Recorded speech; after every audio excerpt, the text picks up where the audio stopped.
the journal selection part. So I saw that there are a lot of questions regarding how to select the journals, and questions regarding even plagiarism. But I think plagiarism part will be covered tomorrow in great detail. So without wasting time, we'll just start. Okay, so we'll talk about two aspects of in journals for in publication process. The first is the journal selection. So if you just Google how many journals are there, this is just a curiosity I had, and you can see the number. So there are 30,000 journals that are available for publication, and this is in different domains of science and commerce and other fields. So you have a lot of options, and it's quite natural that it gets confusing when you are selecting this journal. So which journal to select? And this happens to everyone, and you also might have some experience with it. And the thing is, whenever you are publishing something or writing a manuscript, it involves a lot of investment of time.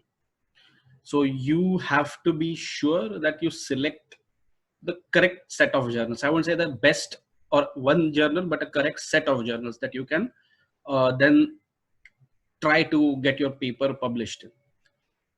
Also remember that just by selecting a set of journals or selecting a single journal doesn't ensure that your work is going to be published. Okay, but it increases the prospects, and I'll try to explain it a little more down the line.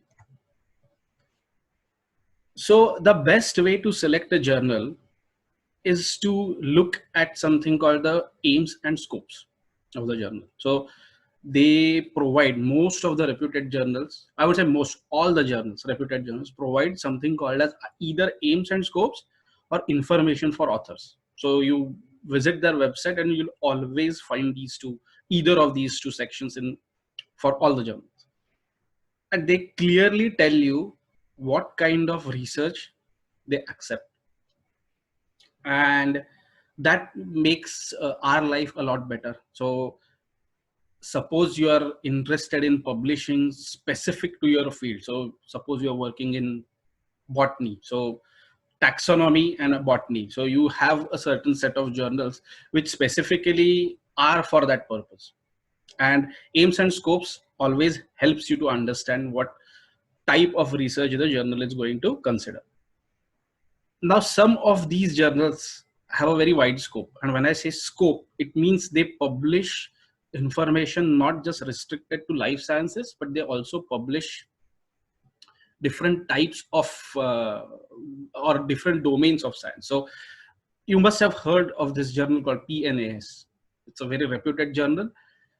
That journal publishes papers in subjects ranging from paleontology to particle physics. So you can imagine the scope of that journal.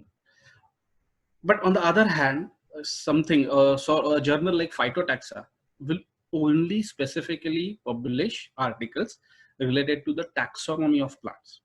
So in that case, if you try to publish or you try to submit even a subject that is not aligning with the aims and scopes of that journal, they will outright reject your paper without going into the peer review process.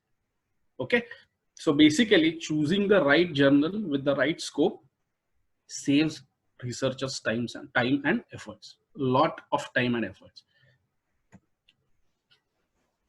So there are, as I said, a lot of journal options for you to select from, and what your aim should be is to select, I won't say the best journal, but a best set of journals. And how do you go about it? So as I said, when you are writing a manuscript, you can base your manuscript, the outlook of your manuscript, on certain journals based on the aims and scopes of certain journals. And what do I mean by that? So let's take an example. So say as a researcher, you have morphological data, all right? Data on morphology of a few species. Forget the study taxon. You have morphological data on a few species. So in that case, what can I do? First of all, what I'll do is I can consider publishing the data. Now this data the data set is the same. I can consider publishing it in, say, one first zootaxa, which is purely taxonomical journal, okay? Or say a journal of Linnean Society. Now, what is the difference between these two is, if you look at option A, it is purely taxonomical. If you look at option B, it combines option A with another subject, say evolutionary biology.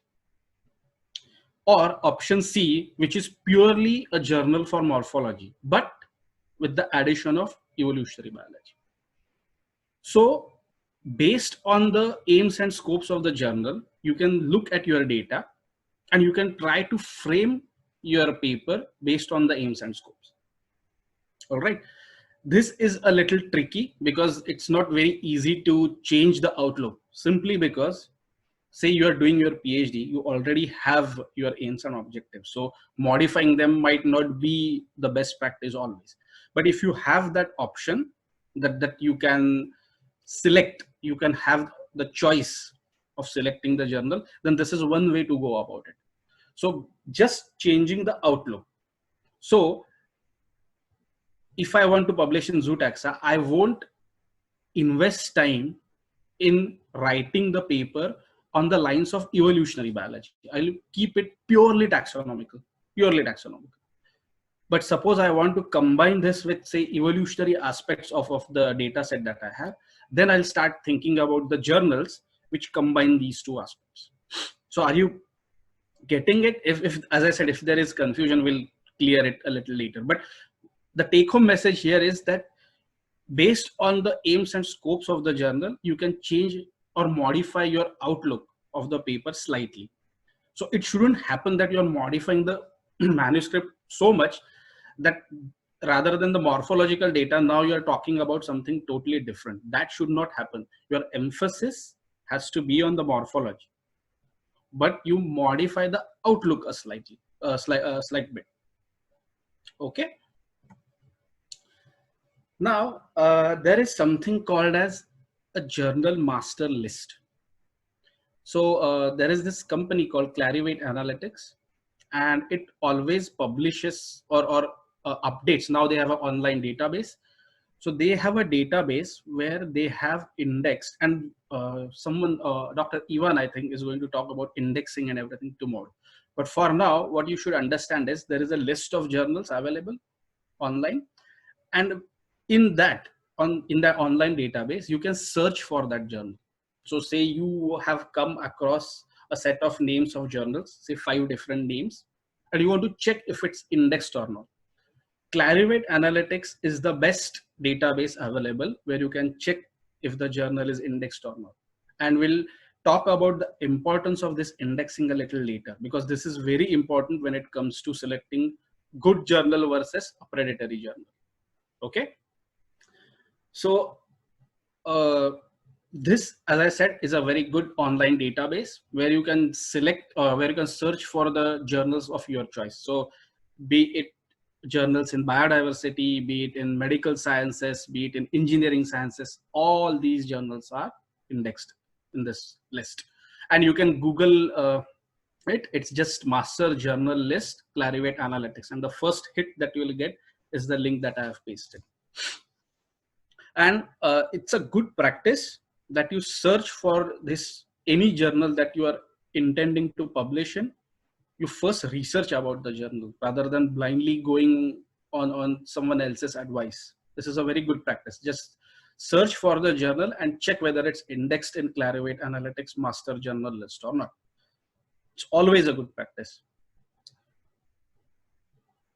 Now, going a step further, the Master Journal List also provides you details whether the journal has an impact factor or not. And what is impact factor will be discussed tomorrow.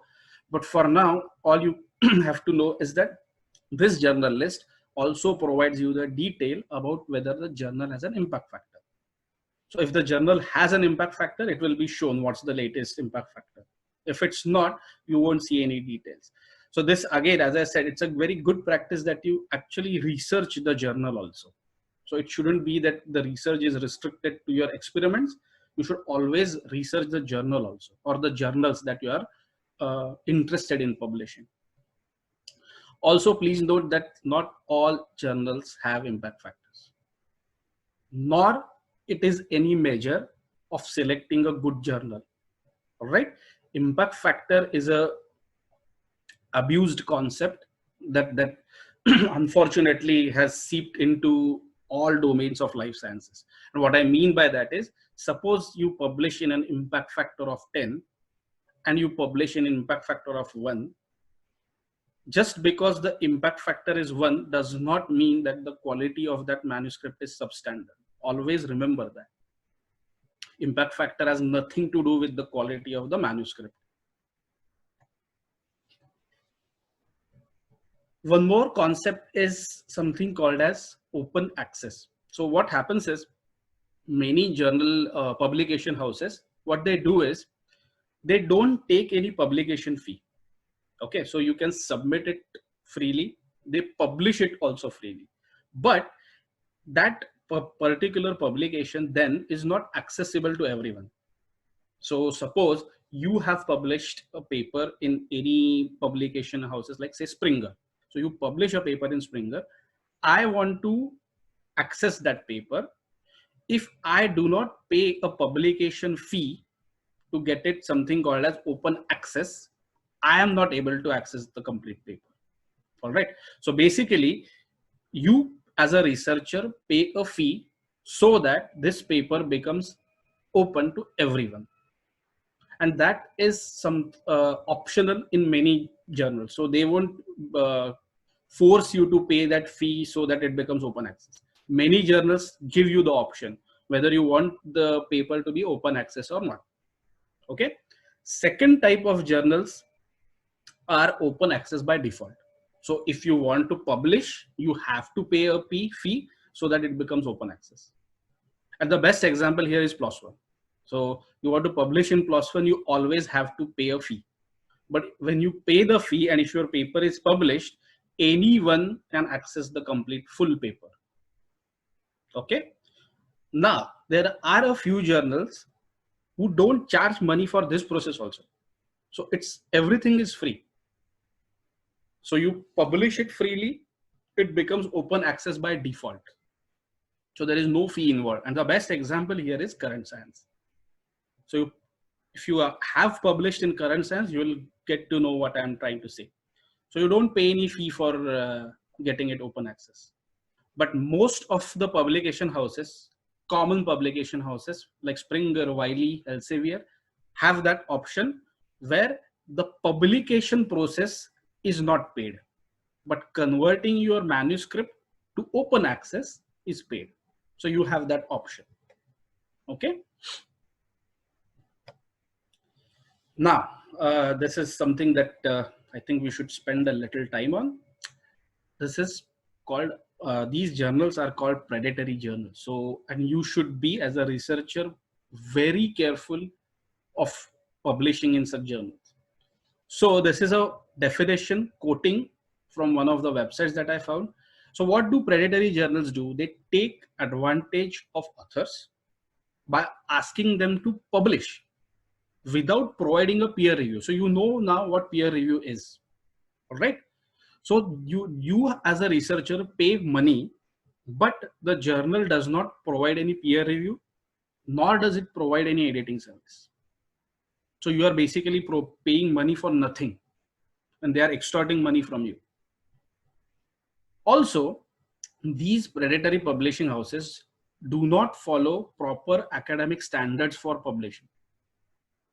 So the best example here is peer review. So your journal should be peer reviewed. It should be always checked by experts. If that is not happening, then the quality of the, I won't say the quality of the journal, the technical part of it always, but there has to be a certain standard of writing a manuscript, and that has to be followed.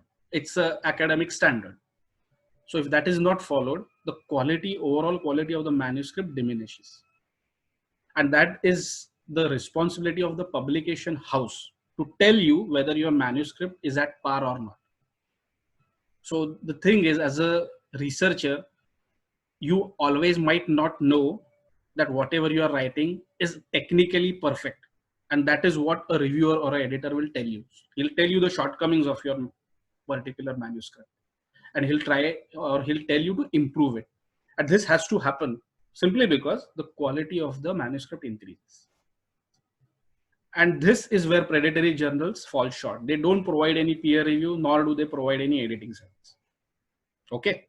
Now, if you will ask me, how do I spot a predatory journal? It's completely subjective. So there are no like points or bullet points that this will tell you whether a journal is predatory. Okay. But there are a few markers which you can spot. It also requires some time on your behalf, as I said, to research the journal. And this is where researching the journal comes in handy. Okay. So what you can do is, when you visit the website of that journal, you can check the editorial board and check who is the chief editor, right? And secondly, what are his or her papers and where have they published? A chief editor, by now you must know, is a person who has very good experience in his or her field, whatever that may be. So he must have significant contribution, scientific contribution of papers. So if you check the chief editor and the editorial board, you can immediately find out that, okay, this guy has not published much.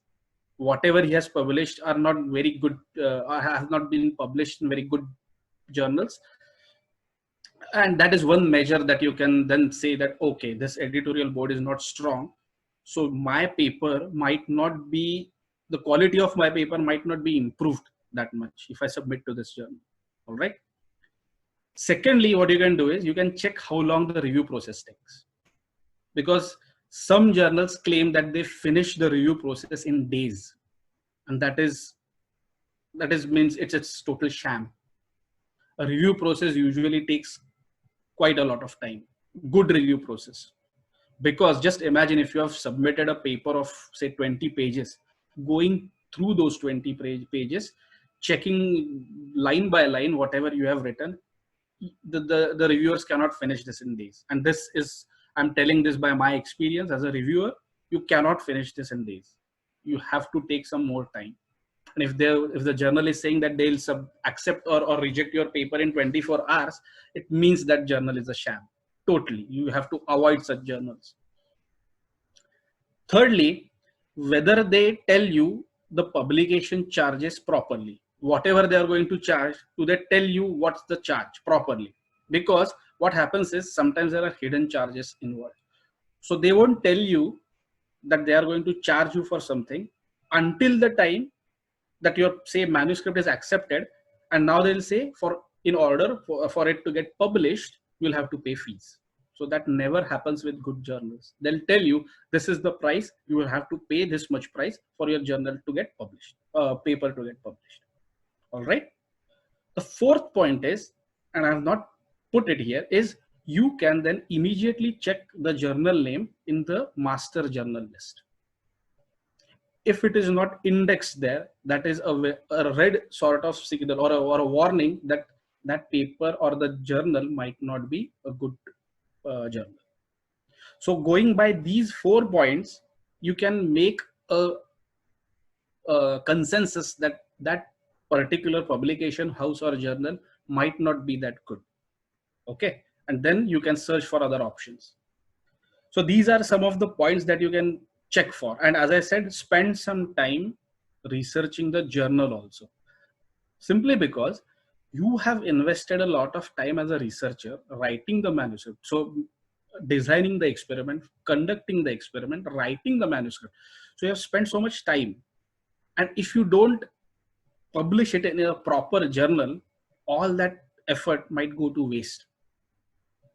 Okay. So don't let that happen. Research the journal also. And it doesn't take much time. All you have to do is copy the journal name, paste it in the master journal list, and check whether it's indexed or not. Similarly, for editorial board, you have to copy the name and check in Google Scholar whether he or she has good papers. You can immediately find it out. It doesn't take time. All right. So always be careful with predatory journals. One more option that I wanted to talk, because I heard yesterday that there were questions where people said that as a master student where you can publish specifically. So one way to assess the quality of your manuscript is something that you can submit it to called bioRxiv. Okay, so it is an online service where you as an author can submit your unpublished work, okay, in any field of biology, to get comments, specifically get comments and reviews. All right. It is an initiative and it has three subdomains. One of them is called bioRxiv, which specifically deals with non-medical fields of biology. There is one more called medRxiv, which specifically deals with clinical studies. And third is archive, which deals with other fields like engineering, physics, finance, and other allied topics. All right. So what is bioRxiv? You submit your paper. You need not format it. You need not format the references. You can submit the paper as is. All right. So there is no peer review involved, but it undergoes basic qualitative screening for abusive language, if you have put everything technically properly or not. So basic qualitative screening. And then what happens is, if you publish it or if you submit that paper, you get something called as a DOI. And you must know by now what is a DOI. So it's a specific number given for your manuscript, right?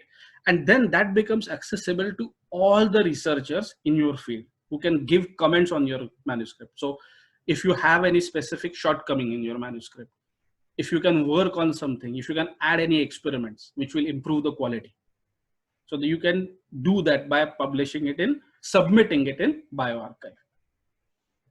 Now, bioRxiv or submitting in bioRxiv is not considered as a scientific paper, right? It is just a preprint of your manuscript.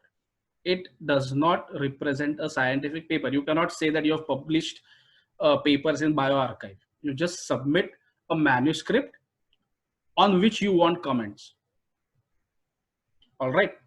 Now, the manuscript has to be complete. You have to finish the manuscript. You cannot leave it half-heartedly, that you just wrote the introduction and then submitted it into bioRxiv. That cannot happen. It has to be complete. Secondly, it is completely free of charge. You don't have to pay any money for any of the process. All right. Since it is not a publication, it does not have an impact factor. All right. There is no impact factor simply because this is not a publication.